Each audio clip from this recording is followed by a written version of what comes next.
uma das coordenadoras desse GTT11, que é Lazer, Comunicação e Mídia. O professor César, como vocês já perceberam, o professor César está com dificuldades para entrar, mas ele vai entrar. Então, nós temos hoje a sorte de termos só 3 trabalhos, então o tempo está confortável, então nós podemos começar com tranquilidade até a hora dele chegar. Os trabalhos de hoje são Os Nós da Comunicação em Rede nas Experiências de Lazer. As autoras são Paola Luzia Gomes Prudente e Daniela Sanches Machado. O outro trabalho é O Lazer e a Convergência das Mídias, Experiências com o Rádio. As autoras são Daiane Ramos Dória e Viviane Rocha Viana. E o terceiro e o último é Informações de Notícias de Lazer na Covid-19 no Twitter. A autora é Viviane Limeira Azevedo Gomes. Podemos começar, então, com Paola Luzia Gomes Prudente e Daniela Sanches Machado? O trabalho Os Nós da Comunicação em Rede nas Experiências de Lazer? Vamos? Então, ok. Você tem 15 minutos, tá bom? Ok. Então, boa tarde a todos. Eu sou Daniela. Eu sou formada em Educação Física pela UFMG, mestrado lá também. Tenho uma especialização também em uma outra área, que é a área de Libras, né? E vou apresentar o trabalho intitulado Os Nós da Comunicação em Rede nas Experiências de Lazer, da minha autoria com a minha colega Paola. Paola, que é doutora em estudos de lazer, né? Professora da Universidade do Estado de Minas Gerais, integrante do grupo de pesquisa EduDança, do grupo de pesquisa Ciranda da UENG e do grupo de pesquisa LEPEC. Né? Eu também sou professora universitária na Universidade de Itaúna e no grupo Ânima, na UNA e no UniBH, né? Em Belo Horizonte, Minas Gerais, e na cidade de Itaúna. Então, o objetivo do nosso trabalho foi promover uma reflexão sobre a convivência e a comunicação a partir dos usos das mídias digitais no âmbito do lazer. Para início de conversa, né, surge o questionamento se o que a gente vê hoje, o que a gente está vivenciando, é realmente uma rede, né, uma net, né, ou se é uma armadilha, se são laços que a gente cria, ou se são nós, situações embaraçosas, né, desconfortáveis, se são conexões verdadeiras que nós estamos vivenciando, ou se são acessos invasivos, que muitas vezes têm essas barreiras, esses limites um pouco nebulosos. Então, a gente percebe claramente, né, um aumento da utilização de dispositivos virtuais, né, que possibilitam diferentes possibilidades de interação e lazer, né, e, de certa forma, foi um respiro nessa pandemia, né, uma possibilidade de continuidade de contatos. Mas a pergunta que vem é, e a tecnologia, entre aspas, da convivência e da comunicação? Ela tem avançado na mesma proporção? Há uma norma de conduta ou alguma reflexão, discussão sobre isso? O que seria ético, o que seria saudável, até que ponto, né, que a gente deve ir, como a gente deve se relacionar? Então, os nós da comunicação em rede é entendido por Castells, de 1999, como as possibilidades de emissão de mensagens por e para várias pessoas. Então, os pontos de contato que essa comunicação proporciona de todos para todos, né? E impõe desafios de convivência, sobretudo no que tange às experiências de lazer. O lazer aqui entendido como uma necessidade humana e uma dimensão de cultura caracterizada pela vivência lúdica de manifestações em tempo e espaço social. E, nesse sentido, né, as fronteiras do lazer ficam muito mais borradas do que é o lazer, né, com o advento dessas mídias digitais.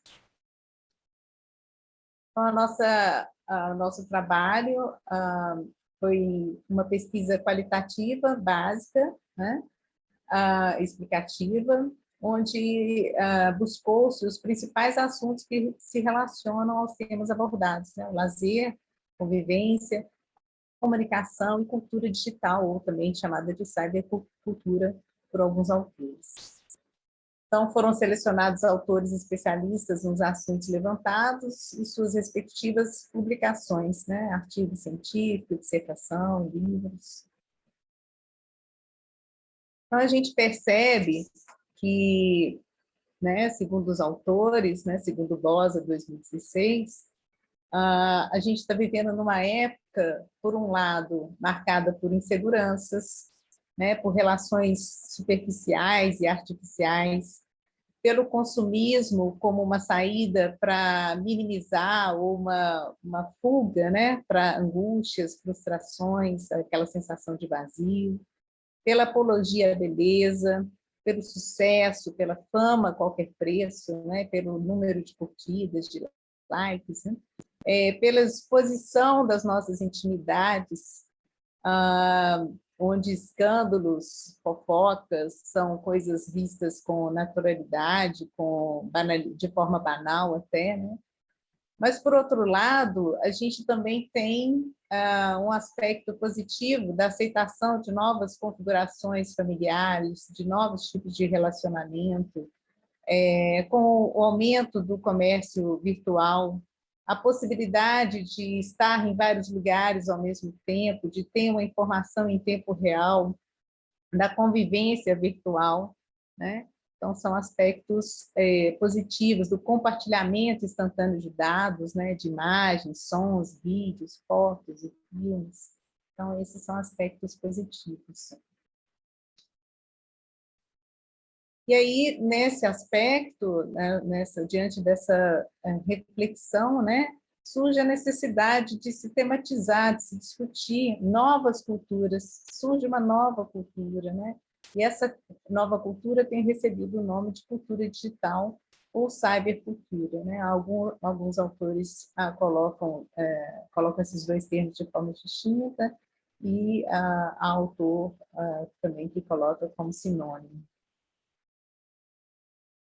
Então, quais são os responsáveis por essa transformação cultural, essa transformação da forma de se relacionar, de se comunicar, da convivência? Seria muito ingênuo da nossa parte acreditar que é só o avanço das tecnologias, né? Dessas tecnologias digitais, né? Porque tecnologia, na verdade, tem um sentido muito mais amplo. Então, não é só em relação a isso, né? Quem molda o pensamento e a sensibilidade dos seres humanos, né? Quem propicia o surgimento de novos ambientes socioculturais. Então, na verdade, o que a gente sabe é que a resposta para isso tudo são signos que circulam nesses meios, né? Os tipos de mensagem que circulam e os processos de comunicação. E quem engendra isso tudo, quem articula isso, somos nós, né? São os usuários dessa nova cultura.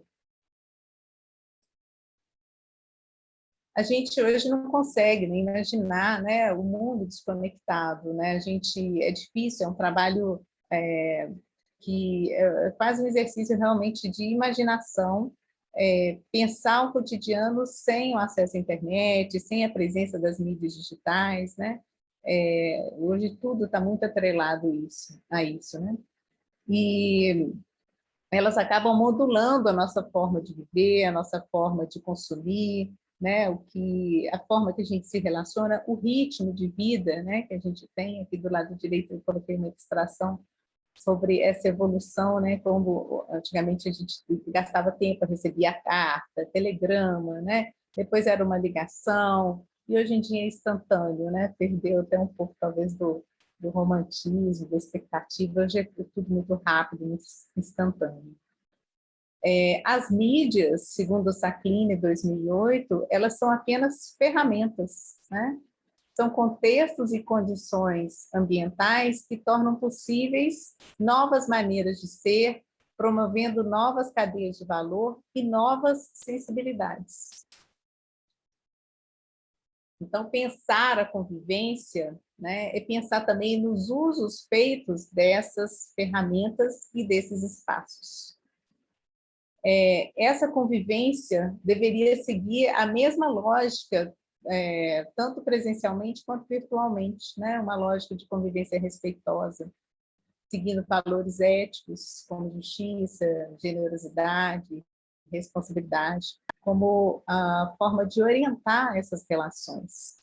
O que acontece é que essa falta, essa ilusória sensação de transparência, de não estar sendo visto, né, faz com que a internet não promova. As pessoas acabam assumindo uma posição, às vezes, ofensiva, né? Então, a internet permite que as pessoas assumam uma posição ativa na relação comunicacional, que pode gerar, muitas vezes, pode ir para um lado negativo, onde a gente percebe discursos discriminatórios, né? Ofensivos, né? Bullying, cyberbullying, né? Então, justamente porque esse compartilhamento as pessoas acabam tendo uma sensação de não estarem sendo vistas, né?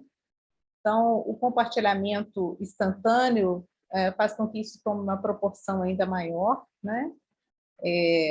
Eu falei do aparente anonimato, né? E muitas vezes o exercício abusivo da liberdade de expressão. Então, o que a gente percebe hoje? Que a gente sabe, por detrás disso tem muitas questões, né? Até relacionadas à divulgação dos conteúdos. A gente começa a ver muito mais conteúdos de acordo com aquilo que a gente dá like, né? Que curte e tal. Então, o algoritmo que é gerado já vai direcionar a gente para favorecer essa polarização. Isso aqui é até uma imagem justamente da polarização, uma pesquisa que foi feita, uma polarização da internet, né? Uma discussão, de discussões políticas especificamente, essa daqui. É um resultado que eles fizeram de uma investigação. Então, a polarização instaurada, né, cria-se grupos e é cada vez mais difícil você fazer com que esses grupos distintos, polarizados, altamente polarizados, conversem, né, e tenham a mente aberta para se abrir à escuta do outro. Então, essa polarização instaurada, cada vez mais pessoas tentam apagar o fogo com gasolina, colocando mais lenha na fogueira, né?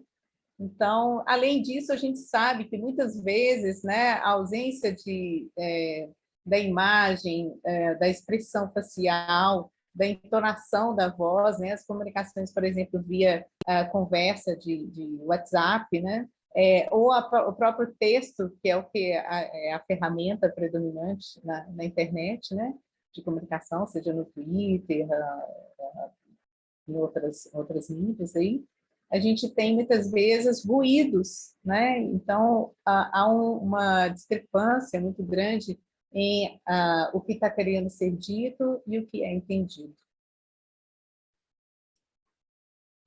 Bom, o objetivo de fato foi trazer brevemente, né, essa reflexão, né?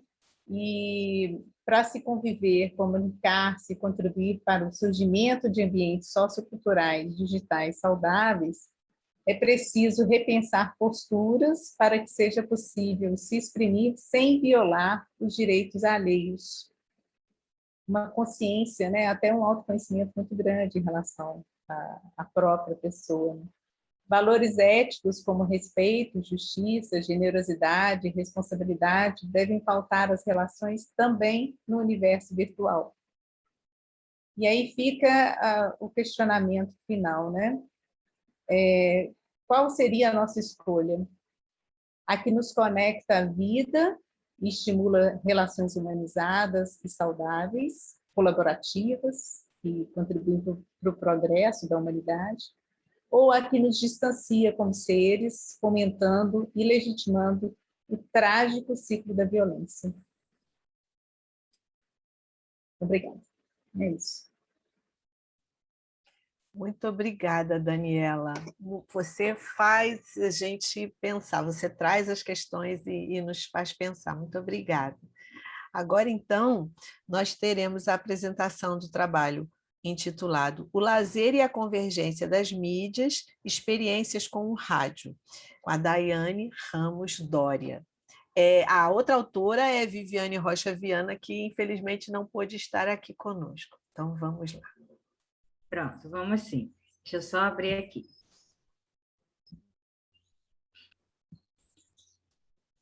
Então, estão vendo direitinho aí, pessoal? Tranquilo. Pronto, estão me ouvindo também tranquilo, né? Porque eu só consigo me ver aqui numa caixinha do lado, e aí qualquer coisa vocês me falam, viu? Para eu voltar, para eu seguir, para eu... Enfim. Mas está tudo certo até agora, fica tranquilo. Ótimo, então vamos lá. Então, pessoal, boa tarde a todas e todos. Então, eu sou Daiane Doria, eu sou licenciada em Educação Física, faço parte do grupo de pesquisa Corpo, da Faculdade de Educação, da UFBA. Esse trabalho é de autoria minha e também da professora Viviane Rocha Viana. Ela é professora da UNEB, doutoranda do programa de pós-educação, programa de pós-graduação em educação. Também faz parte do grupo de pesquisa Corpo, junto comigo, né? Primeiramente, agradecer à comissão organizadora pelo aceite do trabalho, e a gente vai conversar um pouquinho, dialogar um pouquinho sobre a nossa pesquisa, intitulada O Lazer e a Convergência das Mídias, Experiências com o Rádio. Então, pessoal, os estudos do lazer, no campo do lazer, eles estão conectados às diversas transformações sociais e, dialeticamente, sociedade e lazer sofrem influências mútuas. Então, assim, a chegada da era digital, juntamente com a convergência das mídias, propiciadas já pela questão... Uai! Carregador. Propiciadas por esses avanços tecnológicos, produz o que a gente pode dizer como novos paradigmas que redefinem os entendimentos no âmbito do lazer, no campo do lazer. Então, com isso, a gente percebe que pensar sobre esses novos delineamentos ratifica... Ok. Oi? Posso continuar? Então, pensar esses novos delineamentos, né, ratifica a importância de compreender o fenômeno lazer sob essas novas essas experiências sociais deflagradas pelas diversas transformações contemporâneas. Então, assim, diante disso, a relevância da nossa pesquisa está justamente em conhecer um pouco mais desse contexto um tanto quanto atípico de conviver e experienciar o lazer, acrescido de novas formas peculiares e próprias de divertimento, de sociabilização, de interação, de aquisição de conhecimentos, de armazenamento e de trocas de informações, e também de envolvimento dessas subjetividades. Portanto, a gente trouxe como objetivo analisar o rádio enquanto experiência de lazer digital atual, viva e potente nos lares de uma cidade interiorana aqui da Bahia, frente à era da convergência das mídias. Mudou. Então, assim, a gente partiu da compreensão de Castells, que alude sobre a tecnologia, né, indicando que ela é produto da sociedade. Portanto, a sociedade ela não pode mais ser entendida ou representada de forma desapartada de suas ferramentas tecnológicas.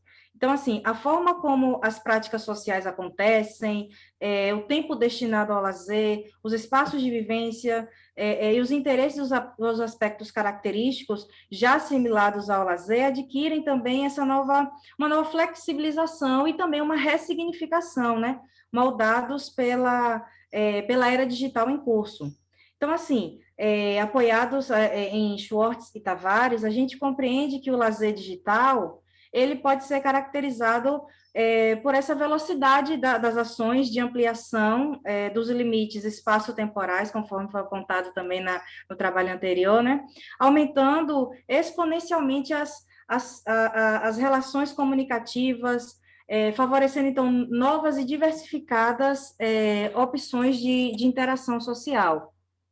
Então, assim, a partir desse momento, aí a gente já começa a delinear também o foco da nossa pesquisa, que é a partir do entendimento de que, na era digital, a convergência midiática permite ao ouvinte, no caso, já não cabe mais ao ouvinte, a missão de ser apenas um mero espectador do rádio. Ele assume também um papel mais ativo na programação, ocupando-se também como coautor desse processo de construção das programações. Então, assim, atentos às novas demandas, os organizadores dos programas de rádio, eles, a fim de garantir a sua audiência, eles acabam também fazendo com que esse ouvinte ele seja mais participativo e colaborativo na interatividade com esse meio de comunicação, com o rádio, né? O que o torna ainda mais atraente e atinge um público amplo, que atinge um público amplo e o torna cada vez mais presente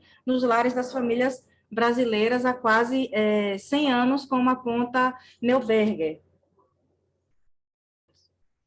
Então, assim, a nossa pesquisa, ela se trata de um estudo de caso, de natureza qualitativa, que foi realizada no primeiro bimestre de 2021, em meio à pandemia da Covid-19. Então, assim, em cumprimento às medidas de isolamento e, consequentemente, de maneira segura para com a saúde das pesquisadoras e também dos partícipes da pesquisa, foi aplicado um questionário misto para 10 pessoas, 5 do sexo masculino e 5 do sexo feminino, através do WhatsApp. E enquanto técnica de levantamento de dados, e claro, pensando levantamento, não, desculpa, de técnica do trato com os dados, e pensando no exercício da escuta sensível do construto, como aponta Macedo, optamos pela análise do discurso, fundamentados em Bakhtin, para compreender os possíveis sentidos e significados da mídia radiofônica no contexto social e digital, da vivência do lazer dos sujeitos pesquisados. E esses sujeitos, eles foram professores licenciados em Educação Física que atuam e não atuam na área de formação. Então, assim, cogitou-se por um determinado tempo um futuro nada próspero para esse meio de comunicação, que é o rádio, né? E que hoje demonstra o seu poder de superação a cada nova fase de conquista tecnológica alcançada pela humanidade, conseguindo atingir quase uma totalidade dos domicílios brasileiros, né? Que, mesmo não possuindo um aparelho exclusivamente de rádio, eu particularmente acho que nem fabricam mais o rádio, mas mesmo assim, ele ainda se torna uma vivência de lazer digital possível através dos aplicativos instalados nos smartphones. E é isso, a pesquisa nos apontou que o fácil acesso através da internet e a portabilidade oferecida pelos novos aparelhos celulares são atualmente uma alternativa para ouvir o rádio em casa, bem como em diferentes horários e locais. Então, assim, os pesquisados, eles usufruem do rádio durante os seus afazeres domésticos, né? Os homens, eles indicaram que, particularmente na reforma, na construção da casa, e as mulheres cozinhando, lavando e arrumando lá. Eles também apreciam o rádio enquanto tempo e vivência de lazer digital, buscando principalmente as emissoras da capital baiana, que apresentam uma programação variada, né? Aí os homens, eles apontaram, assim, questões, os favoritismos, né? Questões esportivas e notícias policiais, e as mulheres apontaram programas humorísticos, atualização da vida das celebridades, e para ambos os sexos foi unânime a busca pela programação religiosa, pelas dicas domésticas e de saúde, e também a busca pela programação musical, em especial o pagode baiano, o sertanejo universitário, músicas eletrônicas e o brega, que faz muito sucesso aqui para a gente. E aí, assim, foi apontado que essas escolhas musicais, elas são uma possibilidade não somente de distração durante a realização das atividades do lar, mas principalmente nessa vivência, nessa experiência do lazer digital para dançar, se divertir e também para estar se atualizando com os sucessos musicais nacionais e também os internacionais. Então, assim, os pesquisados, eles têm o hábito diário de ouvir o rádio através de um aplicativo instalado em seus smartphones, né?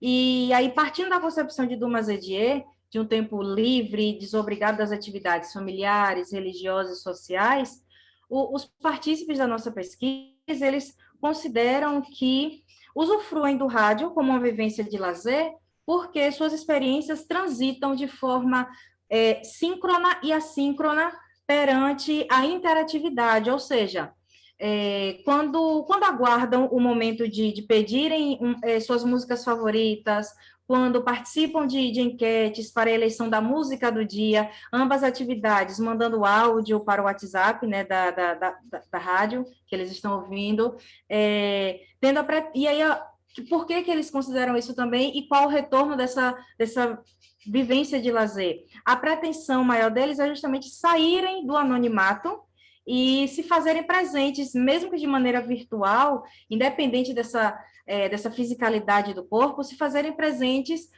em outros lugares, no momento da interação. Então, assim, essa quebra espaço-temporal referente à não presença física, ela permite aos sujeitos investigados o desenvolvimento material da capacidade de se colocar em diversos lugares, em diversos lares, de forma simultânea, ressignificando, então, as interfaces de vivências e experiências do lazer digital. Então, a mediação dos dispositivos tecnológicos utilizados pelos pesquisados na perspectiva dessa vivência desse lazer digital, viabilizam uma coexistência simultânea, de maneira síncrona e assíncrona, em que é possível codificar, armazenar, compartilhar os conteúdos propagados pelo rádio. E eles também trazem que o rádio, essas informações, elas ainda podem ser recuperadas posteriormente, já que essas emissoras, as emissoras apontadas como favoritas dos pesquisados, permitem aos seus ouvintes acessarem, através de seus sites oficiais, conhecimentos de interesse comum em um outro momento. Então, o que ficou nítido para a gente é que há uma flexibilização do tempo, e isso representa uma grande vantagem no tocante à autonomia e à gestão do tempo dedicado às vivências do lazer doméstico e virtual. Então, assim, o que a gente pode trazer como possíveis conclusões? Que, assim, a relação lazer e mídia é muito anterior, claro, ao contexto atual de enfrentamento da pandemia, né, da Covid-19, que nos impõe um rigoroso e necessário e também seguro, né, distanciamento social. Assim, o surgimento e a evolução de novos ambientes socioculturais, eles intensificam essa hibridização entre os meios de comunicação, as linguagens e as vivências do lazer, que são ainda mais potencializadas com a convergência das mídias. Só que o rádio, como pioneiro, o rádio como pioneiro e tendo uma das marcas mais atemporais do surgimento das mídias domésticas, ele ainda continua a revolucionar o universo da difusão, da comunicação e da cultura humana e digital, provocando profundas transformações nessa hegemonia de cultura de massas. Então, assim, as mudanças impressas pela evolução das tecnologias, pela evolução tecnológica, elas afetaram tanto os interesses das atividades de lazer, como também a forma, o modo como elas são vivenciadas, justamente por quebrar esses paradigmas de tempo e espaço. Então, o que ficou claro é que a vivência desse lazer digital, através da mídia radiofônica, com todo o seu processo de evolução e maturação frente a essa era da convergência midiática, representa um diferencial no avanço das questões educativas, nas questões de entretenimento e também de sociabilidade, bem como ressignifica esses pontos relacionados aos aspectos da saúde individual e coletiva, já que fazem ressalvas, já que é próprio também das programações de rádio, o que foi relatado pelos sujeitos da pesquisa, é próprio ao longo da programação fazerem ressalvas ao longo de sua programação sobre essa necessidade de prevenção, contágio, disseminação. Eles apontaram muito mais essa questão da Covid-19, mas também trouxeram outros aspectos dessa perspectiva de saúde individual e coletiva, a importância de prática de atividade física, uma alimentação com baixo teor de sal, mas a gente focou mais só na questão dessa prevenção ao contágio e a disseminação da Covid. E aí é sobre esse delineamento, sobre esse viés delineado através da nossa pesquisa, que a gente pôde perceber que o rádio ele consegue emergir ainda mais como um elemento de difusão da educação para o lazer, com conteúdos culturais que ressignificam a forma da ação dos sujeitos numa dimensão singular, né, de valores e atitudes pessoais e subjetivas, bem como na dimensão social em relação ao outro, numa perspectiva que amplia a intimidade e a experiência do lazer digital. Então, assim, o que a nossa pesquisa, ela, na verdade, ela anuncia que o rádio é uma possibilidade profícua de vivências de experiências de lazer que provocam um encurtamento dessa relação espaço-temporal e provoca também, e também das transformações das interações tradicionais. Então, apresenta-se como uma possibilidade de livre escolha, seleção e acesso às informações e conhecimentos com objetivos pessoais e também com atendimento às expectativas individuais, né, descentralizando e também aglutinando as variadas formas e possibilidades de sociabilidade. É isso, obrigada.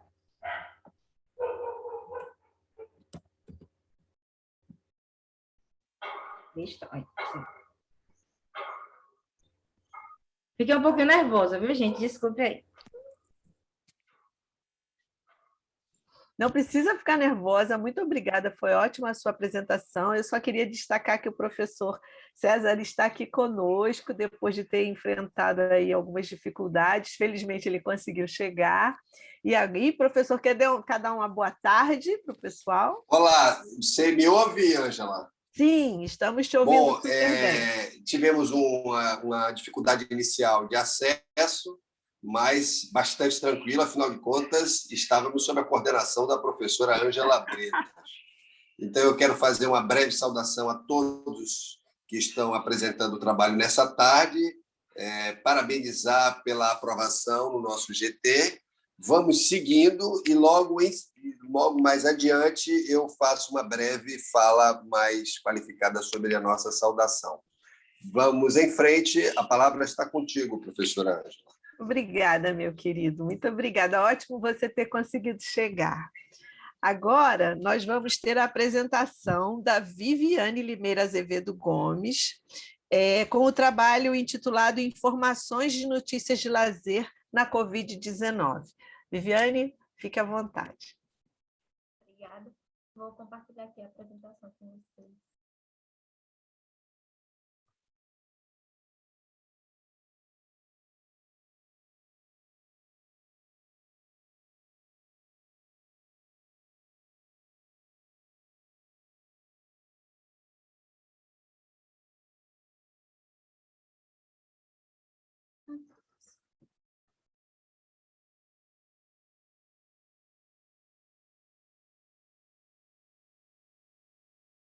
primeiro. Então, boa tarde a cada um. Eu sou Viviane, eu sou docente do Programa Interdisciplinar Instituto do Lazer, da Universidade Federal de Minas Gerais. E esse trabalho, esse texto, intitulado já pela professora, é Informações de Notícias de Lazer na Covid-19 no Twitter. Ele foi escrito para o colóquio, a partir do meu interesse, né, em saber o que estava sendo veiculado sobre o lazer durante a pandemia, e com isso promover reflexões a partir dessas informações e a circulação de conteúdos que eu entendo e repercutem nas formas de se buscar e vivenciar lazer por nós, pessoas, né? E aí, só para esclarecer, notícia, que eu trago uma informação sobre qualquer coisa, um fato recente ou o próprio acontecimento que é levado ao conhecimento de uma pessoa interessada de preferência, né?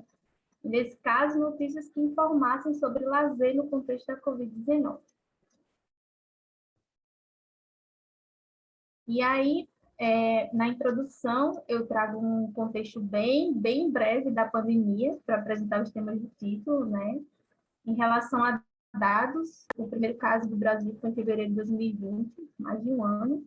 E em março, a Organização Mundial de Saúde decretou pandemia mundial, e aqui no Brasil são as questões e crises sociais e políticas que a gente vivencia até hoje, né? E esse contexto da pandemia, aliado à medida de restrição de atividades trazidas com isolamento e distanciamento social, trouxe um aumento no consumo de informações e consumo de atividades culturais e de lazer no ambiente virtual, como mostrou várias pesquisas e os relatórios sobre hábitos de consumo online e para lazer e entretenimento. Então, entre esses produtos, podcasts, jogos eletrônicos, streams para assistir filmes, lives, festivais. Então, observando esse consumo de conteúdos que circularam nas redes, na internet, né, eu trago a perspectiva do lazer mediatizado e a circulação de notícias sobre o lazer no Twitter. Então, eu pergunto, o que foi veiculado a respeito do lazer nos perfis de usuários do Twitter? E aí, eu escolhi o Twitter porque é a plataforma mais utilizada para veículos de notícias, e isso são dados da própria empresa, né? Também o número de usuários que acessam diariamente a rede é intenso, o fluxo de informações, quem é usuário sabe disso. Além do caráter dinâmico e a possibilidade de pesquisa sobre determinado conteúdo e tema que a plataforma ela possibilita. Então, para responder essa proposta, eu tenho como objetivos identificar as publicações relacionadas ao lazer e Covid no Twitter, identificar e descrever os conteúdos divulgados nas notícias, analisar os conteúdos e os aspectos da notícia para a circulação do lazer. Então, o estudo ele foi feito a partir da observação online na rede, e para identificar as publicações, usei as palavras lazer, mais Covid-19, que na data desse levantamento mostrou 122 publicações no período de abril a novembro de 2020. E isso foi feito no próprio campo de busca da rede, onde a gente pode usar palavras-chave e hashtags para buscar o tema, o conteúdo que se queira pesquisar. E aí, dentre essas 122 postagens, eu fiz um recorte de 10 publicações perfis para o texto, né, de portais de notícias, e categorizei com base nas características de notícias de Niklas Luhmann, adaptando para os estudos do lazer. E aí o Luhmann, ele foi um sociólogo alemão, e que desenvolveu a teoria de sistemas e condiciona a sociedade à comunicação, e a comunicação ao sentido. E dentro dessa teoria, eu vim do campo dos estudos da mídia, né? Dentro dessa teoria, ele envolve uma sequência de processos integrados seletivos, e ele sugere 5 características de notícias, entendendo a informação que pode vir a ser veiculada por quem produz, né? E no caso do meu estudo, apenas os textos dos 280 caracteres que o Twitter, ele, no seu formato, ele possibilita. E aí, sobre as características de notícias, de forma bem resumida, primeiro ela tem que ter o efeito surpresa, a informação tem que ser nova, quebrar expectativas existentes, e nesse caso pode ser através de informações sobre terremotos, histórias temporárias, notícias diversas sobre algum fato de esporte, de economia. É preciso haver conflitos, pois eles jogam com a incerteza. Nesse caso, uma notícia que havia uma informação que, ao invés de tranquilizar, ela vai provocar tensão. A notícia, ela traz dados quantitativos, números, estatísticas, e aí a gente observa, quer dizer, não nessa análise, mas a gente viu muitas mortes, né, em 2020, né? 4, a notícia se ela é relevante do ponto de vista local. E 5, transgressões à norma, ao direito, à moral, ao politicamente correto. E aqui são os portais de notícias, que são as páginas na internet, que servem como ponto de acesso direto a um conjunto de serviços de informações. Eu acredito que vocês conheçam a maioria dessas, ou pelo menos a de maior visibilidade, como o CNN Brasil, o Globo, a Revista Piauí, e os perfis e os conteúdos que remetem a interesse das publicações, que eu vou explicar um pouquinho mais à frente, só para vocês terem um pouquinho de noção. E aqui são os prints, né, para analisar os conteúdos e os aspectos da notícia para a circulação do lazer. E aqui eu tenho do CNN, não sei se vocês estão vendo aí, uma opção de lazer até pouco tempo considerada retrô. O cinema drive-in voltou à moda durante a pandemia do novo coronavírus, por causa do Covid. No texto eu só trago essas duas, mas aqui eu vou passar. Foram essas 10, o Globo, o Rio, atividades de lazer antigas, uso de áreas de lazer, bares, restaurantes, Secretaria de Cultura, informações de pesquisa, de eventos. E aí vou falar um pouquinho dos resultados. Em relação à informação, né, com base nas características de Luma, e nesse recorte eu pude inferir os aspectos 1, 3 e 4, que foram mais percebidos. E aí, em relação à informação, não sei se vocês lembram que a informação que provoca expectativas sobre o lazer durante a pandemia, no caso do Cine Drive-in e de atividades antigas do lazer que voltaram a ser realizadas. 3, o aspecto 3, em que as informações trazem dados sobre novos produtos de cultura e lazer, possíveis novos consumos, e o aspecto 4, quando a notícia de lazer é de interesse local. E aí, como exemplo, o fechamento das ruas de lazer no Espírito Santo, e meses depois a reabertura. E a do Jornal Extra, que informa sobre as atividades de lazer no Rio de Janeiro. E aí eu também observo, a pesquisa também, né, observou notícias informando a reabertura de shoppings, que é um espaço para usufruir e lazer, né, mas apresentou transgressão na medida em que houve um aumento de novos casos de pessoas com Covid. Como assim, né? Vão abrir um local de aglomeração, sendo que os casos continuavam aumentando. E aí essas informações de notícia também apresentam modalidades para usufruir lazeres durante e após a pandemia. Também fica claro o caráter informativo quanto aos conteúdos de interesses que circularam, entre eles os artísticos culturais e intelectuais, físicos e esportivos, turísticos e sociais, espaços e paisagens e equipamentos culturais de lazer. E aí, para concluir,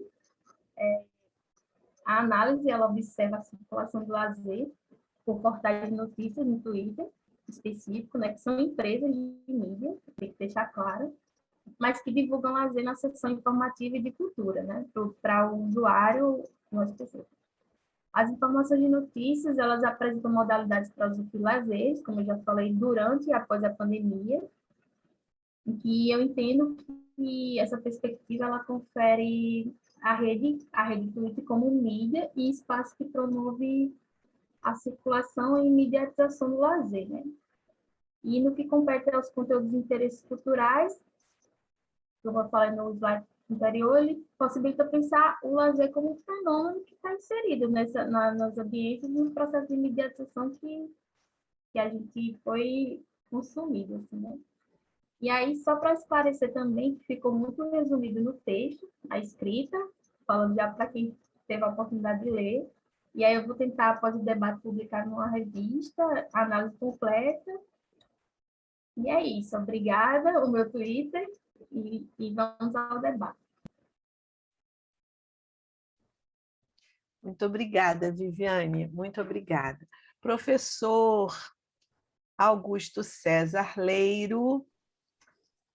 Isso. Opa! Opa! Pode ficar à vontade para dar uma boa tarde para os nossos participantes. Bom, eu quero... Está me ouvindo, professora, e demais? Bom, Sim. Eu quero dizer que a experiência de avaliação e de participação desse GTT foi uma experiência muito rica. Evidentemente que o colóquio e essa temática ela vai se inscrevendo pouco a pouco na ambiência mais alargada, vamos dizer assim, do debate sobre comunicação e mídia. Eu venho de uma tradição do debate de comunicação e mídia no CBCE, que é um campo consolidado, com já uma longa tradição de trabalhos, mas quero dizer que os primeiros trabalhos aqui do GTT foram trabalhos muito legais, não é isso, Ângela? A gente já fez avaliação e temos esse conjunto aí de trabalhos para a apresentação de hoje e o de amanhã. Bom, eu diria só que não é possível mais pensar a sociedade sem pensar a comunicação. E esses trabalhos que foram apresentados, ele faz exatamente esse recorte, né? Desse binômio aí que envolve, portanto, comunicação e lazer. Quero parabenizar a todos que já apresentaram e fico aqui à disposição para esse processo. O nosso grupo ele é pequeno, isso dá uma tranquilidade para a gente assim, em relação ao horário, mas ele é bastante qualitativo. São temáticas muito interessantes, né? Primeiro, a dimensão dos dois que eu li todos, mais do que eu assisti aqui hoje. A experiência radiofônica de uma conterrânea aqui e o recorte com o Twitter, que é realmente um fenômeno de comunicação. Eu sigo pouquíssimos Twitters, mas já é uma tempestade de informações. E ao alcançarem o lazer, tanto na perspectiva radiofônica como no Twitter, essa potência se revela mais uma vez. Fico por aqui, Ângela. Não sei o que precisar, é só ir me acionando e a gente vai conversando. Tá bom, gente? Obrigada, César. Tem alguma questão já no chat, Helena? Ou a gente pode fazer comentários para ver se esses comentários suscitam as questões, né? Só uma pergunta, Ângela, desculpa. O primeiro trabalho foi o de... O primeiro trabalho foi o de Daniela Sanches Machado Isso. e Paola Luzia Gomes Prudente. Os nós da comunicação em rede nas experiências de lazer. Isso mesmo, está aqui comigo, é isso mesmo. Confere. Eu acho que não tem nenhuma questão. Tem, Helena? No chat ainda não. Acho que pode então, eu queria fazer alguns comentários, e aí César também fica à vontade. Eu acho que, como o César falou, a gente está num espaço pequeno, né? A gente fica bem tranquilo para conversar, né? O trabalho da Daniela e da Paola me fez lembrar alguns problemas que nós temos enfrentado, né? Em relação a exatamente a falta de respeito, a falta de ética, né? Seu trabalho traz para a gente a possibilidade de pensar que os imbecis sempre existiram, mas agora eles se unem na internet, né? E aí a gente fica meio que refém dessas pessoas que antes estavam isoladas, né? Você ouvia alguém falar uma bobagem, mas aquilo ficava por ali, ninguém dava muita atenção. Hoje eles se unem e causam estragos, né?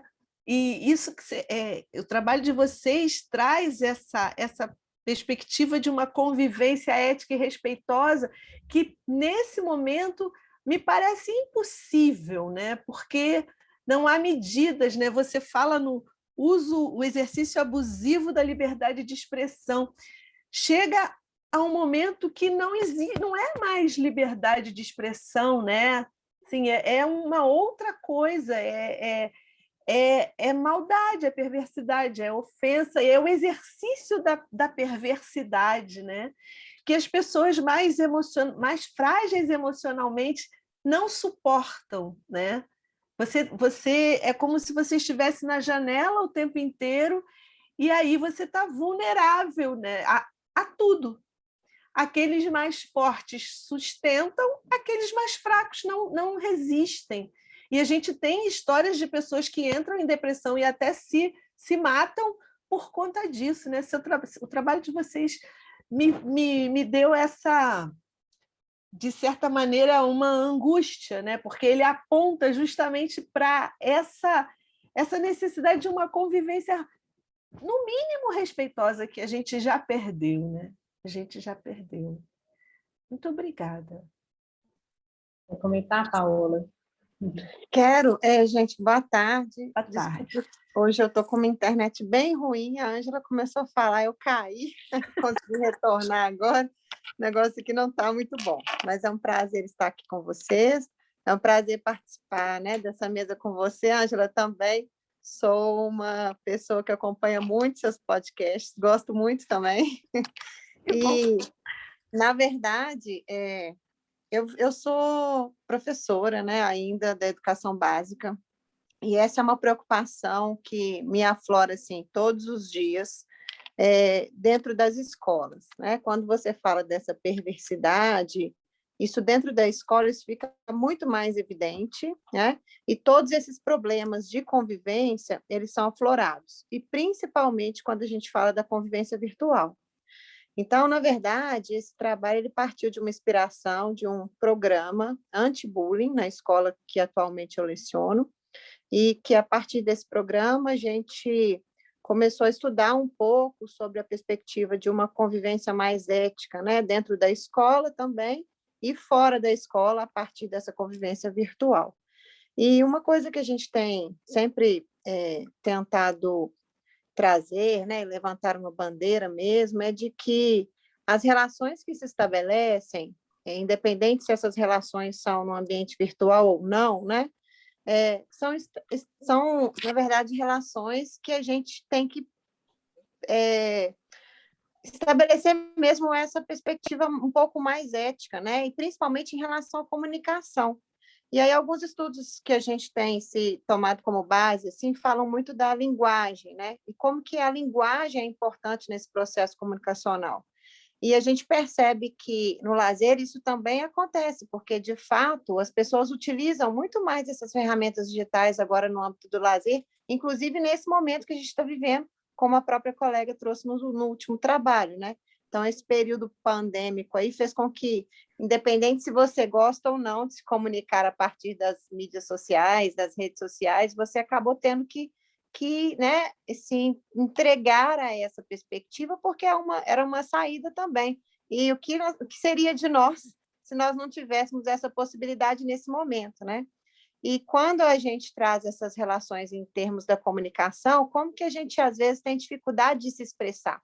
O quanto que falta, né, nessa comunicação virtual, essa questão do olho no olho, da expressão facial, do gestual, o tanto que a gente, enquanto professores de educação física, percebe o quanto que o nosso corpo fala e o quanto é difícil se comunicar sem o nosso corpo se expressar, né? A gente percebe isso quando a gente manda uma mensagem, por exemplo, de WhatsApp para uma outra pessoa, às vezes ali na euforia, na correria, e depois você percebe que aquela mensagem, que o entendimento daquela mensagem não foi feito da forma que você queria. Então, a gente tem trabalhado muito nessa perspectiva, de independente do espaço, que a gente trabalhe com essa questão respeitosa e que se atenta à perspectiva da linguagem, e que faça uma linguagem mais assertiva, menos agressiva, menos passiva, mas mais assertiva, né? Se colocando se colocando, né, de forma mais assertiva na comunicação. Então, isso tem chamado muita atenção, é um texto que a gente está iniciando agora as reflexões, esse foi um texto que inicialmente a gente fez uma outra proposta para um blog, e a gente tem intenção agora também de partir para uma pesquisa de campo, né, que tragam dados mais empíricos aí dessa situação também, né, Dani? Tem uma pergunta aí no chat. Eu acho que você é mais Vou ver. apropriada para Peraí. responder. Vou ver aqui, não estou vendo, não. Deixa eu ver aqui, eu leio para você. Queria trazer a infância para esse debate. Como as autoras veem a presença das crianças nesse universo da mídia? Consumo, youtubers mirins, exposição. Não tem como a gente deixar de pensar isso, né? O Grupo Ciranda, no qual eu faço parte, é um grupo que estuda as infâncias das cidades, lá na Universidade do Estado de Minas Gerais. Então, agora a gente está iniciando uma perspectiva, a gente fez um trabalho, na verdade, uma abordagem um pouco mais simples, um trabalho de conclusão de curso, que analisou o documentário sobre o consumo das mídias. E a gente está com um objetivo, né, de traçar uma pesquisa um pouco mais ampla nesse sentido. A gente não pode se furtar a isso, né? Como a gente falou mesmo no trabalho, não tem como a gente fugir disso, a gente não pode negar isso. Mas a gente precisa que é necessário, extremamente necessário pelas famílias e pela escola, né, que haja uma educação para os usos dessa mídia. E também a gente não pode demonizar essa mídia. Eu tenho um amigo, que é o Guilherme, que ele fez um trabalho muito interessante entre consoles, tablets e celulares.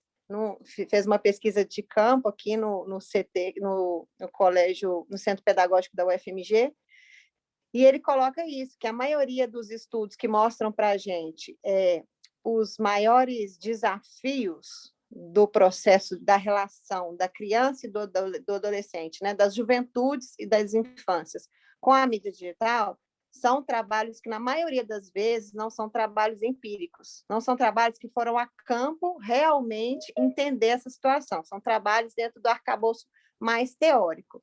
E ele comprovou, a partir do trabalho dele, que quando a gente fala assim, a mídia isola as pessoas, causa isolamento social, que era muito pelo contrário. Ele fez uma etnografia, ele permaneceu um tempo na escola, convivendo com os meninos, percebendo, né, a dinâmica das juventudes e das infâncias relacionando com as mídias digitais, e elas os aproximam, né? Mas é claro que também, isso foi um fato que ele relatou no trabalho dele, que que muito pelo contrário do que a gente imagina, que só porque a geração Y, que eles nascem já predispostos para o entendimento dos usos da tecnologia, muito pelo contrário, eles precisam ser educados. A gente precisa de um letramento para os usos das mídias digitais, né? E talvez esse que seja o ponto principal das famílias, da escola, de ter mais essa discussão, né, para os usos das mídias. E a gente percebe, o meu filho, eu fico vendo meu filho, o sonho do meu filho é ser um youtuber. O que eu vou fazer com isso? Eu tento ir administrando isso ali da melhor forma possível, mas é uma realidade de grande parte das famílias. Mas é claro que tem todas aquelas questões em relação à exposição, às mídias, ao tempo de uso, né? Ao controle dos pais. Infelizmente, a gente está lidando com crianças, a gente sabe da perversidade também desse mundo digital, então é preciso que a gente tenha esse controle, é preciso que os nossos filhos sejam educados para esses usos também, né? Não sei se eu respondi aí, mas mais ou menos isso. Uma outra pergunta aí, o lazer. Tá. Se estimula, inclusive, o comportamento sedentário, né? As recomendações que a gente tem aí, recente, agora de 2011, né, da publicação das recomendações para crianças até 5 anos e de 6 a 17 anos, a gente sabe que tem um limite de tempo de tela para cada faixa etária, né, recomendado, e também de tempo de atividade, né? Por exemplo, nessa segunda fase, 60 minutos, né, essa de 6 a 17. 60 minutos diários, né? E muitas vezes essa questão atrapalha, né? Porque fica um tempo maior e também estimula o comportamento sedentário. Né? A Ednei tem um comentário, ela deve procurar por vocês, Paola e Daniela. Ela diz que é mestranda da UFBA e na UFBA tem uma tese sobre o uso dos dispositivos móveis para brincar. Então, aguardem o contato da Ednei. A Viviane faz um comentário também, que esse debate do uso das mídias acontece desde a televisão, para quem foi criança em outra época, né? Sempre houve isso, que a televisão faz mal, não pode assistir televisão durante muito tempo. Ednei comenta de novo que ainda não sabe dos reais efeitos nas crianças e manda o seu e-mail. Então, meninas, vocês anotem. Esse trabalho do Guilherme é muito interessante, né? Ele desmonta uma série de mitos, né? Entre aspas, mito, ai, dá até nervoso usar essa palavra, mas ele desmonta algumas coisas nas quais a gente acreditava, né? Que era absolutamente alienante o uso desses dispositivos. Ele mostra que eles estão se comunicando e do seu próprio jeito. É muito interessante o trabalho do Guilherme, é bom dar uma procurada. Ângela, ainda sobre essa questão do sedentarismo, né? Igual é o Ednei que colocou que pouco se sabe, né? Ednei. E é interessante que eu volto a reforçar, né, o tanto que a gente precisa mesmo de ter mais pesquisas que vão a campo, né, e que observem essas situações. Estou falando porque o meu trabalho de doutorado, eu estudei aquele jogo digital Just Dance, que é um jogo de dança. E, a partir dos resultados da minha pesquisa, eu também desmistifiquei um monte de coisa que a gente achava sobre a dança e sobre o jogo, né? Quem é da área da dança, não sei se tem alguém aqui, que a gente sempre pensa assim, é um jogo de mímese, de reprodução, né? Na verdade, o que mais foi impactante é o quanto que esses jovens estavam envolvidos com essa produção de dança digital, o tanto que eles criavam, o tanto que eles eram produtores, e eu compartilho muito da ideia do trabalho do rádio, né? Do tanto que eles eram produtores de conteúdos digitais a partir da prática da dança e eram inspirados a dançar por causa de um jogo. Então, muitos nunca tinham dançado antes, mas a partir do jogo começaram a dançar. Então, a gente precisa mesmo de mais pesquisas aí, principalmente na perspectiva mesmo da infância. Tem muita criança que também se sente estimulada em movimentar a partir do uso das mídias digitais. Eu acho que a gente não deve demonizar, né? Não Sim. deve demonizar. É o equilíbrio, na verdade, né, Ângela? Eu estou abrindo aqui, né, o guia agora de 2021, né, o guia de atividade física para a população brasileira, né, que foi publicado esse ano. Até um ano, o tempo não é recomendado uso nenhum de nenhum dispositivo eletrônico, até um ano. Quem nunca viu, né, uma criança de menos de um ano usando, né? E crianças de 1 a 5 anos até 1 hora. Em relação ao tempo de atividade, né, aí tá, a criança já tem 1 ano, tem a forma específica, né, de 30 minutos, e de 1 a 5 anos são 3 horas por dia entre variados tipos de atividade, né, de movimento. Então, essa questão do uso, por exemplo, de dispositivos eletrônicos para criança, quando é permitido, que é de 1 a 5 anos, aí nessa faixa só, né? Nem estou falando de 6 a 17, é 1 hora por dia. Né? 1 hora por dia. Então, a gente tem que pensar, não é desconectar totalmente, né? Agora, um desafio, né? Paola é mãe, eu também sou mãe, né? O meu filho já é adulto, mas quem consegue, né? Limitar isso. Quem consegue desconectar ou limitar, né? E aí, eu acho que a gente agora... Paola trouxe também, apontou o trabalho da Daiane e Viviane. Eu acho que é um trabalho muito rico para a gente pensar o rádio, que é uma das tecnologias mais antigas que a gente tem, né? Lá da época que entra no Brasil, fortalece muito durante o governo Vargas, a gente tem uma forte inserção do rádio, e aí o rádio, nesse momento, é utilizado de uma outra maneira a partir dessas convergências, né, do smartphone e do rádio. Eu gostei muito do seu trabalho, eu acho que ele tem muitas possibilidades, né, um trabalho riquíssimo, porque ele desloca um pouco aquela ideia de que a gente só ouve a rádio, né? De verdade, a gente tem a possibilidade de interagir e você mostra isso no trabalho. Eu achei o seu trabalho e da Viviane muito legais. Se você quiser comentar mais alguma coisa, acho que tem alguma coisa no chat aqui também. Aqui, sobre o rádio, gostaria de ouvir um pouco sobre a relação entre ele e o podcast. Seria o podcast uma possibilidade de novos conteúdos para discussão no mundo do rádio? Essa pergunta é da Rosemary. E não? Deixa eu ver aqui, então. Minha Viviane? Viviane. Thelma. Thelma, desculpa, não vi. Eu pensei que fosse Viviane também. Eu li aqui. Então vai, Thelma. Daiane. Daiane, vai, Daiane. Então, obrigada, Pro, pelo comentário, obrigada pela pergunta também. Então, assim, deixa eu só começar de um certo início. Um belo dia eu estava ouvindo rádio, e aí a Viviane me ligou, e aí eu estava, na verdade, ouvindo rádio pelo aplicativo de minha mãe, pelo celular, pelo smartphone, e aí a Viviane, a gente conversando, ô, Dai, que sonzinho gostoso esse, fiz, é o rádio, você tem rádio? Eu fiz, olha, Pro, tinha, até pouco tempo atrás eu tinha, que meu pai tinha, o pai é colecionador de coisa velha, de coisa antiga.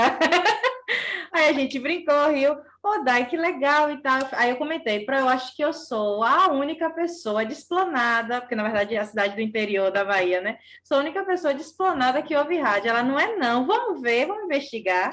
E que escuta rádio, que para ouvir e que se mantém atualizada através do rádio.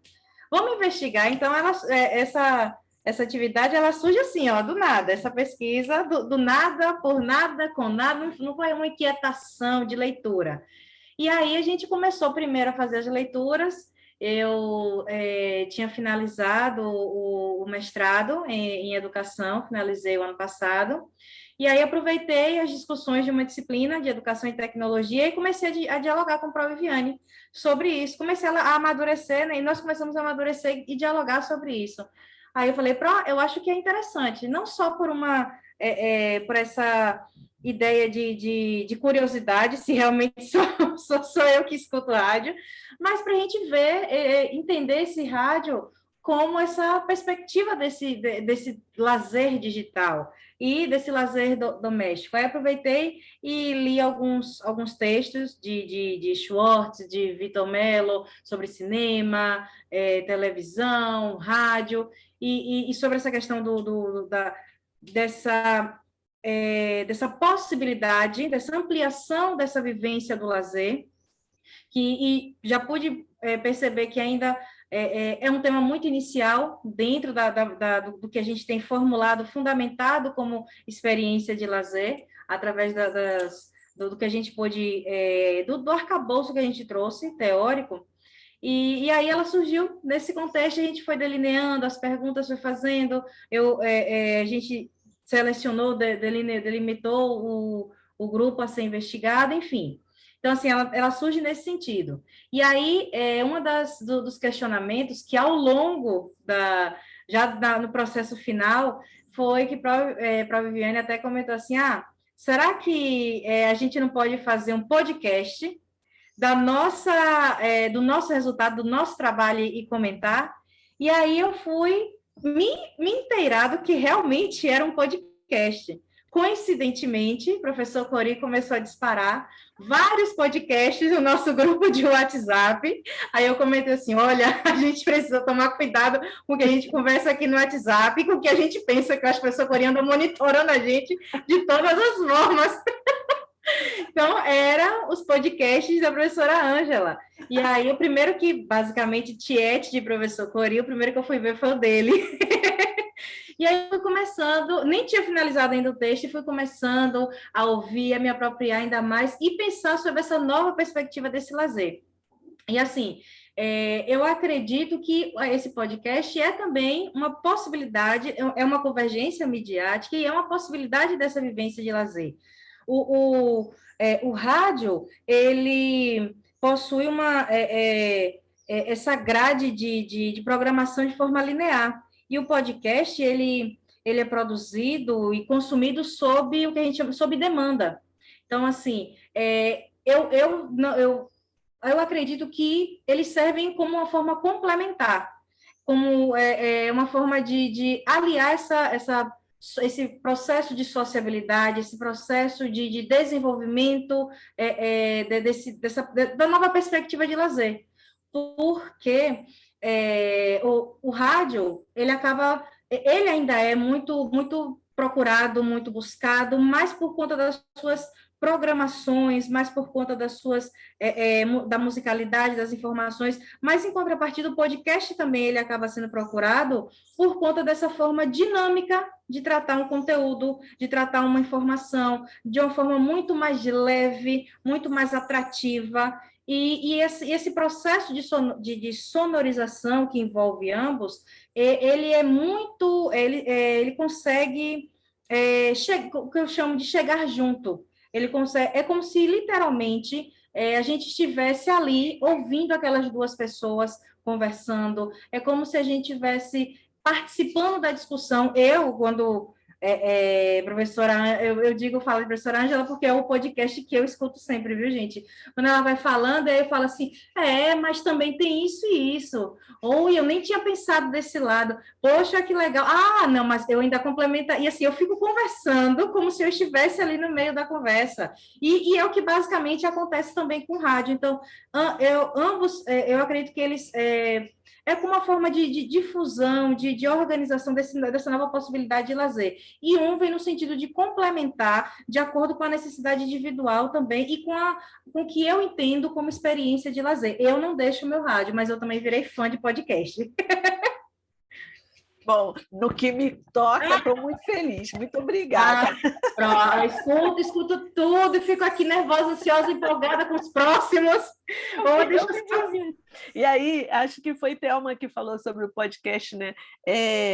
Eu acho que você tem toda a razão em relação aos conteúdos, é um conteúdo, né, que se amplia, mas para mim, mais do que qualquer coisa, foi a fuga da pandemia, né? Assim, eu preciso falar com as pessoas, eu preciso estar com as pessoas e confinada não tem como, então vamos fazer um podcast para poder, sabe, encontrar o povo. É a forma de quem ouve também ter essa fuga da pandemia, porque a gente não escuta, eu mesma não escuto nenhum som a mais dentro de casa do que meu pai, minha mãe e minha cachorrinha. Então, assim, a gente acaba sendo muito limitado. Então, literalmente, a tecnologia, ela está sendo muito positiva nesse processo de pandemia. Então, é muito bom a gente receber uma ligação, mais do que uma mensagem de WhatsApp, é muito bom a gente receber uma ligação, ouvir essa voz mesmo, e ter essa troca, essa interação. É isso. Eu sinto com o podcast como se as duas pessoas estivessem ali juntas conversando. Assim como acontece no rádio, dentro do estúdio, ou não. Então, assim, a dinâmica que ambos, da forma que ambos trazem, é como se eles estivessem ali conversando, e eu me sinto também pertencente àquele conteúdo que está sendo produzido ali. E aí eu aproveito, uma nova dimensão de conteúdo, de processo de sociabilidade, de conhecimento do outro, de conhecimento do que o outro conhece. E aí, só abrindo, fugindo um pouquinho do meu tema, se eu não me engano, foi a Paola que comentou sobre a dança, falou do trabalho dela. Então, a gente tem, o meu mestrado, a dissertação, eu conversei um pouquinho sobre essa relação dança e lazer, né, e trouxe as experiências de lazer que dois grupos da minha cidade, de Esplanada, têm com as experiências de lazer através da dança, né? E aí, o que acontece? Uma nova perspectiva, um novo processo dentro da própria pesquisa me chamou a atenção, que eu entendo como uma ramificação da minha própria pesquisa, que é essa questão da visibilidade, não só da indústria cultural, que nós somos muito educados por ela, somos muito informados por ela, mas também dessa possibilidade de, através dessa indústria cultural, através das redes sociais, a gente também se fazer presente em outros lugares, e a gente produzir novos movimentos, ressignificar movimentos. Eu acho muito agressivo quando as pessoas comentam assim, reprodução de dança, vai lá ver e está reproduzindo aquele passo, reproduzindo aquela coreografia. E ninguém reproduz nada. Você pode ter uma base, você tem um início, mas ninguém consegue reproduzir, nenhum movimento é igual. Então, é bom a gente deixar isso bem claro, que, como a própria Paula falou, poxa, não é demonizar a tecnologia, as mídias, as redes sociais, elas são uma outra forma, uma outra possibilidade de experiência, de vivência, de lazer, e que a gente tem dois lados. O lado que por isso que a gente precisa muito discutir, e a importância desse GT, é a gente perceber não só o lado negativo das pessoas que se omitem, que agridem, mas também o outro lado das pessoas que se mostram. E aí eu tenho algumas perspectivas no sentido de, durante essas aulas remotas, muitos alunos meus, eles ficavam com vergonha de abrir a câmera. E aí eu tive que entrar na onda, claro, vou dizer assim, gente, nem gostei e tal, mas eu tenho TikTok. E aí comecei a fazer dancinhas e comecei a jogar no grupo de WhatsApp. E aí eles ficaram super empolgados. E aí a gente começou, não só com a dancinha, e aí eu pedi assim, vamos fazer o seguinte, você vai traduzir esse conteúdo para mim, movimentando o corpo. Eu quero que você expresse nesse tempo curto, porque a ideia do TikTok é fazer um vídeo com uma produção curta, de um tempo curto, e aí o seminário da gente vai ser esse. E aí vocês lançam no Insta, vocês lançam já está eu fazendo aqui a divulgação de um monte de rede social, né? E aí coloca no grupo também de WhatsApp. E assim, a gente consegue perceber a movimentação positiva de pessoas que são tímidas e que querem se expressar, mas não sabem como, mas aí essa mídia social, essa rede social acaba sendo um passaporte e um teletransporte para estar na vida de uma outra pessoa. Então, não é só reconhecer as mídias, as tecnologias, essa possibilidade desse lazer digital como algo característico de sedentarismo, da criança se tornar, da criança ou adulto, enfim, o ser humano se tornar opaco, trancafiado dentro de casa, mas muito pelo contrário, é uma possibilidade de eu adentrar um outro espaço e também de uma visibilidade, de um reconhecimento que, quem sabe, outrora não seria possível. Ótimo, Daiane, ótimo. Muito obrigada, viu? Agora, a Thelma, e aí a gente chegou ao momento de fazer o comentário acerca do trabalho da Viviane Limeira, e a Thelma faz um comentário muito interessante, faz uma pergunta. Ela gostaria de saber sobre o impacto e a influência da sociedade brasileira do Twitter em relação aos outros meios digitais. Thelma, se quiser, você mesma faz a pergunta, comenta, pode abrir seu microfone, ficar à vontade. Eu vou precisar explicar, assim, porque como eu estou trabalhando no evento, eu não consegui nem formular uma frase. Acho que a gente nem entendeu. Desculpa, gente. Então, Viviane, em relação a se existe, né, como você é dessa área das comunicações, se existem estudos relacionados ao impacto e à influência por exemplo, hoje eu não sei, eu sei que o Facebook está perdendo força, e a gente vê que o Instagram foi meio que um substituto. O Twitter parece que tem uma força muito grande no aspecto mais, enfim, acho que político. Então, você tem dados, existem estudos que analisam esse impacto em termos de número de seguidores, geração, enfim, para a gente pensar a influência sobre a sociedade, sabe? Qual que seria o mais influente, por exemplo? Eu não faço ideia hoje se o Twitter influenciaria mais pessoas, se o Instagram ou o TikTok, enfim. Então, o próprio Twitter informa esses dados de usuários, de quantitativo, tem até o formato dele de Trending Topics, que hora em hora ele movimenta. No Brasil, o Twitter é muito popular, como vocês bem observam, e aí estudos têm, principalmente nessa área da comunicação, e aí, por exemplo, vamos pegar um tópico do BBB, desses programas de entretenimento. Quando o BBB está em atividade, você consegue, você não tem o PPV, mas você consegue acessar informações no Twitter para ter acesso àquele conteúdo.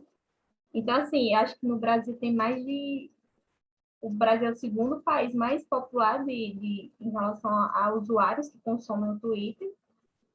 Equiparando, assim, cada mídia tem sua funcionalidade. Por exemplo, o perfil agora do Facebook é para quem tem mais de idade, a partir dos 40, que já era um público que tinha. Os jovens vão mais agora para o TikTok. O Twitter ainda permanece tem mais de 10 anos, mas ela ainda permanece engajando e conseguindo tanto usuários novos quanto os mais antigos. Antigos, assim, vocês me entendem, de idade, desde o início, tá?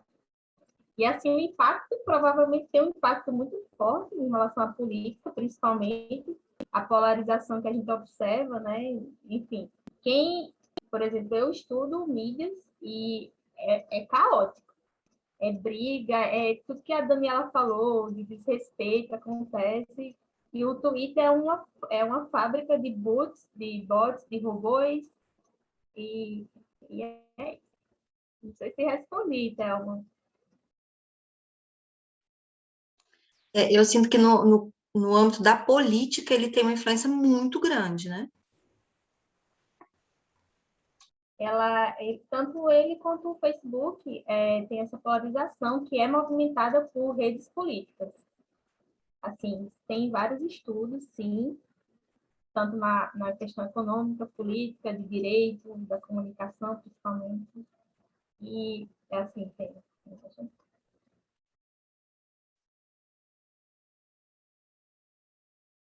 Alguém tem algum outro comentário para fazer? Alguém? A César, não Eu quer queria. comentar? Paola? Opa, Eu queria fazer uma pergunta. Opa, desculpa. não, tudo bem, eu vou fechar depois, então pode Na falar. verdade, era só uma pergunta, uma curiosidade mesmo para a Viviane. Eu queria pedir para que ela explicasse um pouquinho mais como que ela fez a proposta metodológica dela, assim, para ela coletar esses dados no Twitter, Viviane.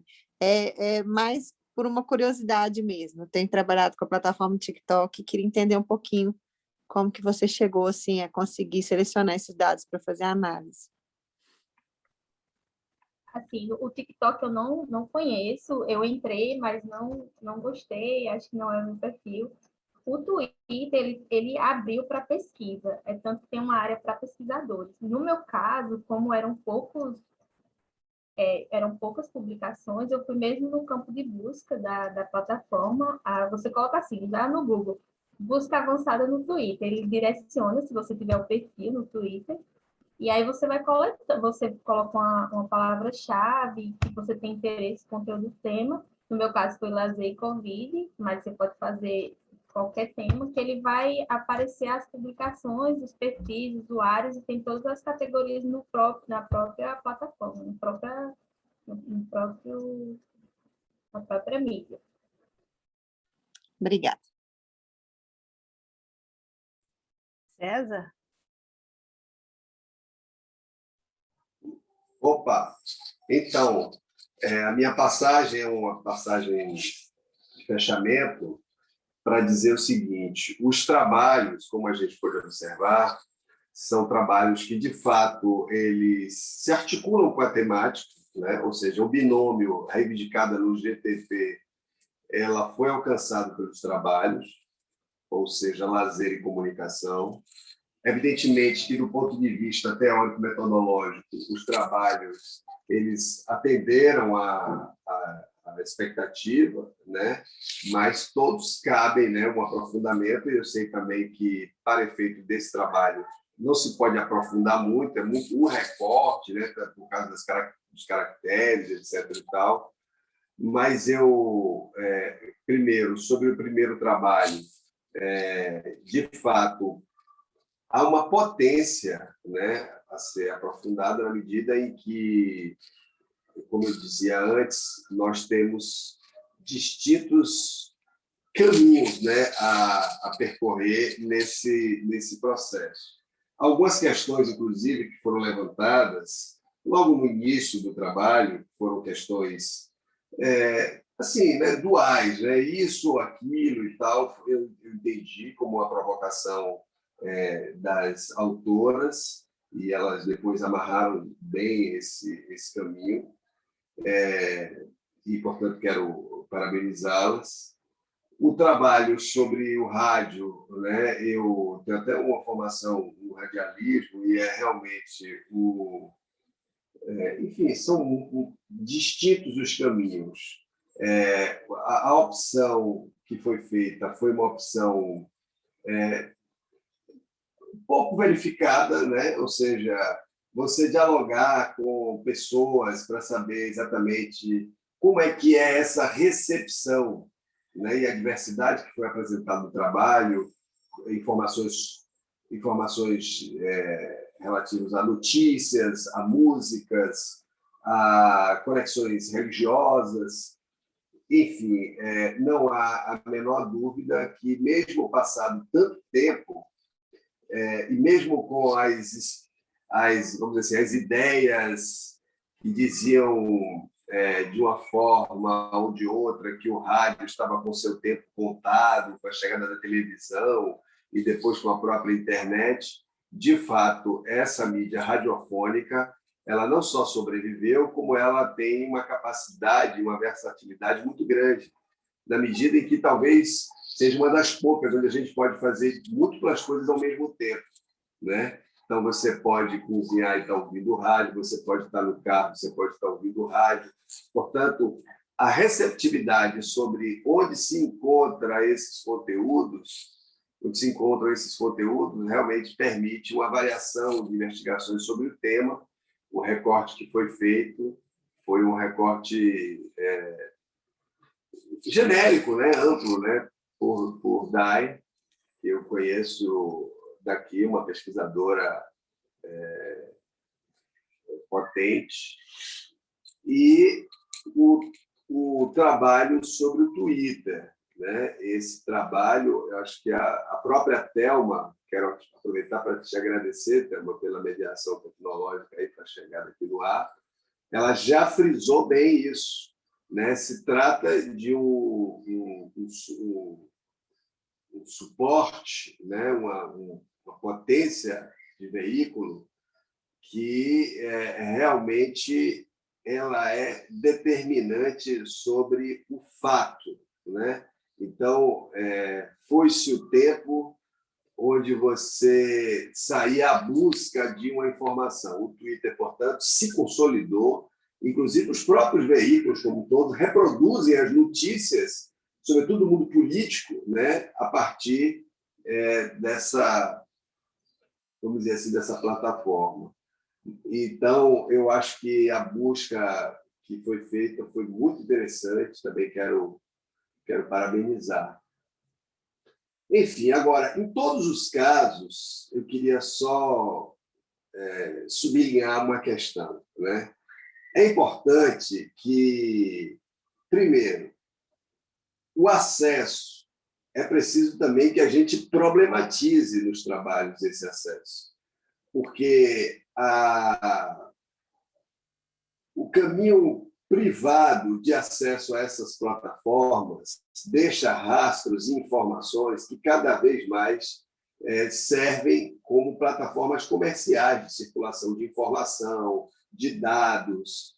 Portanto, essa é uma questão que precisa ser perseguida nesse trabalho de comunicação, sobretudo dentro da perspectiva da utilização dos software livres, né? Então, essa é uma questão que precisa também ser problematizada. E a outra é o aprofundamento sobre uma literatura crescente sobre esse assunto. Nesse sentido, eu queria convidar as pesquisadoras que apresentaram hoje a estarem atentas também à apresentação dos trabalhos do GTT co-irmão aí, que é o GTT do CBCE. Semana que vem começa o COMBRACE, que é o Congresso Brasileiro de Ciência do Esporte, e o GTT de Comunicação e Mídia traz, desta vez, inclusive, mais e ampliados trabalhos críticos sobre isso. Portanto, fico por aqui, parabenizando todas as autoras pela apresentação do trabalho e na expectativa dos trabalhos de amanhã, chamando a atenção para os que apresentaram hoje, se puderem, acompanhar dos seus colegas de GTT amanhã, para que a gente possa ir fortalecendo também o grupo de trabalho temático e, consequentemente, a circulação nesse colóquio dessa experiência. Como todos sabem, nós tivemos uma quantidade ainda pequena de trabalhos, mesmo ressaltando a qualidade, que é o mais importante, mas para consolidar esse campo precisa não só que a gente apresente os trabalhos, mas que a gente fique próximo do GTT, que a gente fortaleça esse campo temático, porque, como disse, não há nada fora da comunicação. né? O comunicar é um desafio que envolve a todas as pessoas. E nós que estamos nos colocando como pesquisadores da área, precisamos cada vez mais fortalecer esses espaços. E também, né, trabalhar com a professora Ângela, primeira vez que tenho essa oportunidade, e tem sido, desde a avaliação dos trabalhos até hoje, uma experiência rica. Fico por aqui, na expectativa do trabalho de amanhã, já deixando aí o meu abraço para todos que apresentaram e aqueles que reservaram o tempinho da sua tarde para acompanhar aqui o nosso GTT. Tá bom? Vamos em frente. O professor César é de uma gentileza absoluta. Muito obrigada. A gente está trabalhando junto e tem sido uma oportunidade incrível de aprendizado também. Ele é incrível. Muito obrigada. Eu só espero que você venha para o Rio para a gente... Eu já falei para ele que eu vou levar ele no samba aqui, então tem que vir. Então, eu acho que foi uma experiência ótima essa tarde que passamos aqui juntas e juntos. Então, eu queria agradecer muitíssimo pela presença de vocês, convidar a todos e a todas para estarmos aqui amanhã outra vez. Agradecer ao César. E, assim, eu espero que amanhã você não tenha nenhum problema, que você chegue com a gente junto, para a gente poder passar uma outra tarde tão agradável quanto essa. Agradeço a todas as apresentações, agradeço as pessoas que vieram nos acompanhar aqui também. Muito obrigada. Professora Ângela, só uma lembrancinha. E a foto? Ah, podíamos, né? Será Sabe fazer, Helena? Eu não sou muito fera nisso, não. Bota todo mundo na tela. Bota todo mundo na tela. Para a memória do grupo. E vou pedir para todo mundo... Aí. Agora é um print, né, gente? Isso. Tá todo mundo aí? Eu não estou vendo ninguém, só estou vendo a Thelma. Alguém não, porque eu tô com duas telas, aí eu fico com um print de duas telas. Ah, tá.